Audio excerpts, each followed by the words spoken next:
Readings will now be given by Elizabeth from Georgia. I will read from the Bible. Psalms. Who shall ascend into the hill of the Lord, or who shall stand in his holy place? He that hath clean hands and a pure heart, who hath not lifted up his soul unto vanity, nor sworn deceitfully. Proverbs. Deceit is in the heart of them that imagine evil, but to the counselors of peace is joy. Lying lips are abomination to the Lord, but they that deal truly are his delight. Matthew. And Jesus went out and departed from the temple, and his disciples came to him for to show him the buildings of the temple. And Jesus said unto them, See ye not all these things? Verily I say unto you, there shall not be left here one stone upon another that shall not be thrown down. And as he sat upon the Mount of Olives, the disciples came unto him privately, saying, Tell us, when shall these things be? And what shall be the sign of thy coming and of the end of the world? And Jesus answered and said unto them, Take heed that no man deceive you. For many shall come in my name, saying, I am Christ, and shall deceive many.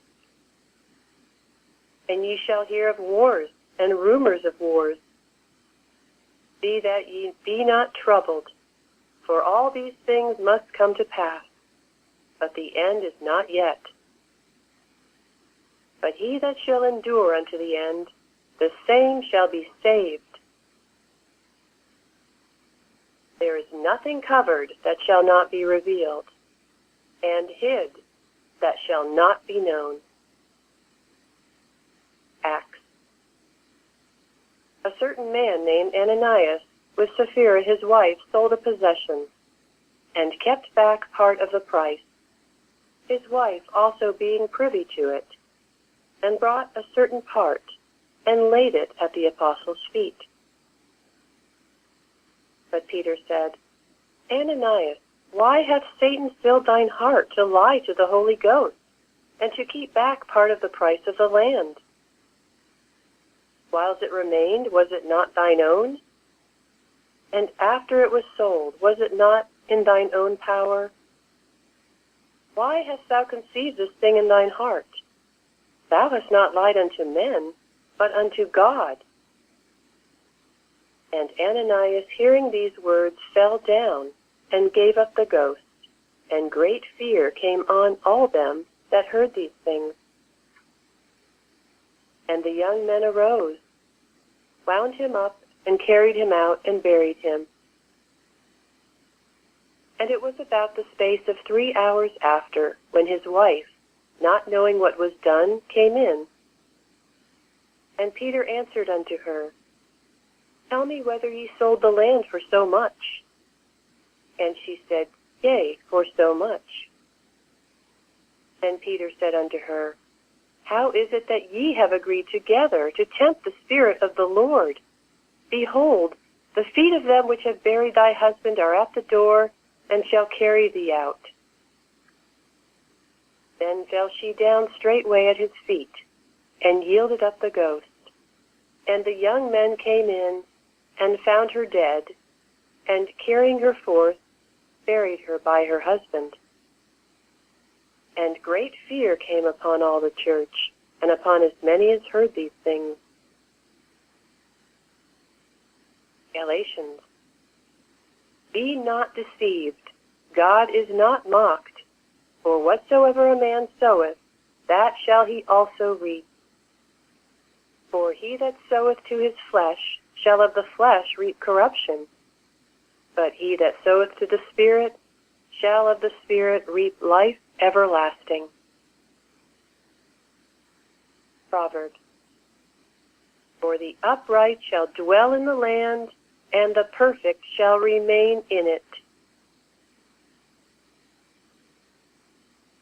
I will now read from Science and Health with Key to the Scriptures, and Prose Works by Mary Baker Eddy. Honesty is spiritual power. Dishonesty is human weakness, which forfeits divine help. We never need to despair of an honest heart, but there is little hope for those who come only spasmodically face to face with their wickedness and then seek to hide it. The upright man is guided by a fixed principle, which destines him to do nothing but what is honorable, and to abhor whatever is base or unworthy. Hence we find him ever the same. At all times the trusty friend, the affectionate relative, the conscientious man of business, the pious worker, the public-spirited citizen. He assumes no borrowed appearance. He seeks no mask to cover him, for he acts no studied part. But he is indeed what he appears to be, full of truth, candor, and humanity. In all his pursuits he knows no path but the fair, open, and direct one, and would much rather fail of success than attain it by reproachable means. He never shows us a smiling countenance while he meditates evil against us in his heart. We shall never find one part of his character at variance with another. A corrupt mind is manifested in a corrupt body. Lust, malice, and all sorts of evil are diseased beliefs, and you can destroy them only by destroying the wicked motives which produce them. Healing the sick and reforming the sinner are one and the same thing in Christian Science. Both cures require the same method and are inseparable in truth. Hatred, envy, dishonesty, fear, and so forth make a man sick, and neither material medicine nor mind can help him permanently, even in body, unless it makes him better mentally, and so delivers him from his destroyers. The basic error is mortal mind. Christian Science commands man to master the propensities, to hold hatred in abeyance with kindness, to conquer lust with chastity, revenge with charity, and to overcome deceit with honesty.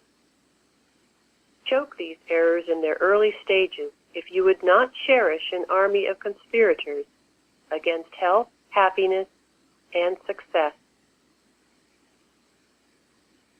We cannot serve two masters. Do we love God supremely? Are we honest, just, faithful? Are we true to ourselves? God is not mocked, for what a man soweth, that shall he also reap. The good man finally can overcome his fear of sin.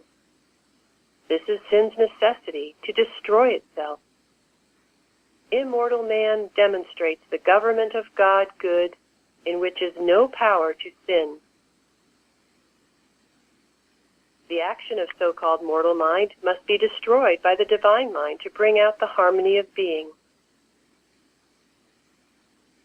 What I term chemicalization is the upheaval produced when immortal truth is destroying erroneous mortal beliefs.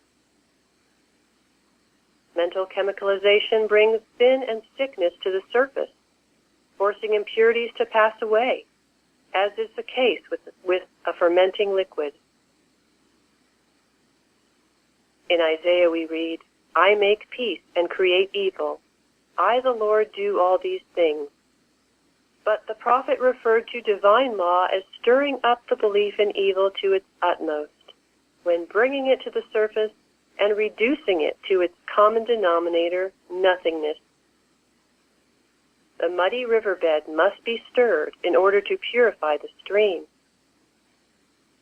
In moral chemicalization, when the symptoms of evil illusion are aggravated, we may think in our ignorance that the Lord hath wrought an evil.